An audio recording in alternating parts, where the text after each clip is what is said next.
राष्ट्राय स्वाहा.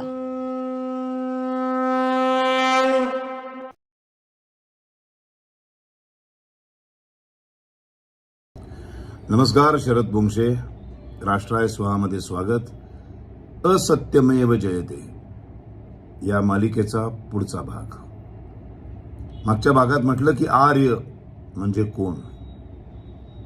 छत्रपती शिवाजी महाराजांवरती जी स्वातंत्र्यवीर सावरकरांनी आरती लिहिली आहे त्याच्यामध्ये ते म्हणतात की जयदेव जयदेव जय शिव शिवराया या अनन्य शरणा आर्यांताराया. म्हणजे आम्ही सगळे आर्य, भारतीय हिंदू ते सगळे आर्य. मी हिंदू अशासाठी म्हणतोय कारण हिंदूच म्हणजेच भारतीय आणि भारतीय म्हणजेच हिंदू. परकीय आक्रमणांच्या आधी कुठलाही दुसरा धर्म या देशामध्ये हिंदुस्थानामध्ये अस्तित्वातच नव्हता. म्हणून भारतीय म्हणजे हिंदू आणि हिंदू म्हणजे भारतीय, बाकी सगळे परकीय. त्या अर्थाने आर्य म्हणजे दुसऱ्या धर्मपंथांचा. आर्य म्हणजे सज्जन. अगदी साधा सोपा अर्थ. आर्य म्हणजे सज्जन. जे सज्जन ते आर्य. ते कुठे जन्माला आले, कुठल्या जातीत आणि कुठल्या समाजात, पंथात, ह्याच्याशी काही संबंध नाही. सिंपल. आर्य म्हणजे सज्जन. म्हणून दुसऱ्या धर्मपंथांचा, धर्मसंस्थांचा जन्म होण्यापूर्वी फक्त सज्जन आणि दुर्जन असे दोनच भाग होते.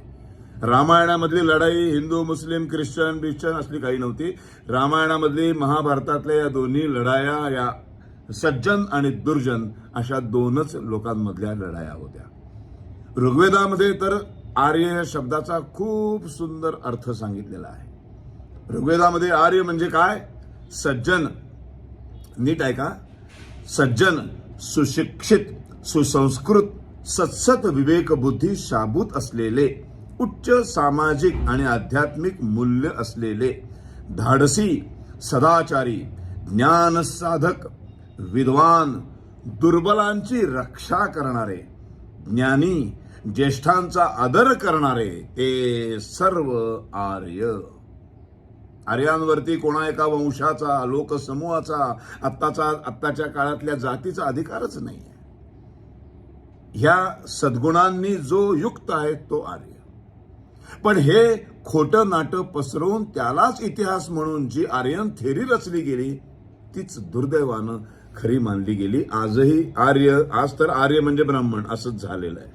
आणि हे सगळे परकीय आहेत, पश्चिमेकडनं इथे आले वगैरे वगैरे म्हणतात. पण ह्याच्यावर डॉक्टर बाबासाहेब आंबेडकर काय म्हणतात फार महत्वाचं आहे, ऐकूया. बाबासाहेब आंबेडकर असं म्हणतात, तथाकथित उच्चवर्णीय जातीचे लोक हे परकीय, तर दलित मानल्या गेलेल्या जातींचे लोक हे स्थानिक. असा भेद करून आपली पोळी भाजून घेण्याचा ब्रिटिशांचा डाव दिसतो. हा भेद नकली आणि असत्य आहे. कोण म्हणते? परमपूज्य डॉक्टर बाबासाहेब आंबेडकर. पण तरी सुद्धा स्वतंत्र भारतामध्ये प्राचीन हिंदू संस्कृतीचं महत्व वाढलं तर देशातील सेक्युलरिझमला बाधा पोचेल या वेडगळ समजुतीमुळं ह्या सिद्धांताला युरोपियन पेक्षाही कडवेपणानं समर्थन दिलं गेलं. स्वतंत्र भारतामध्ये नेहरूंनी या आर्यन थेरीला कसं खतपाणी घातलं हे पुढच्या भागात बघूया. धन्यवाद. राष्ट्राय स्वाहा.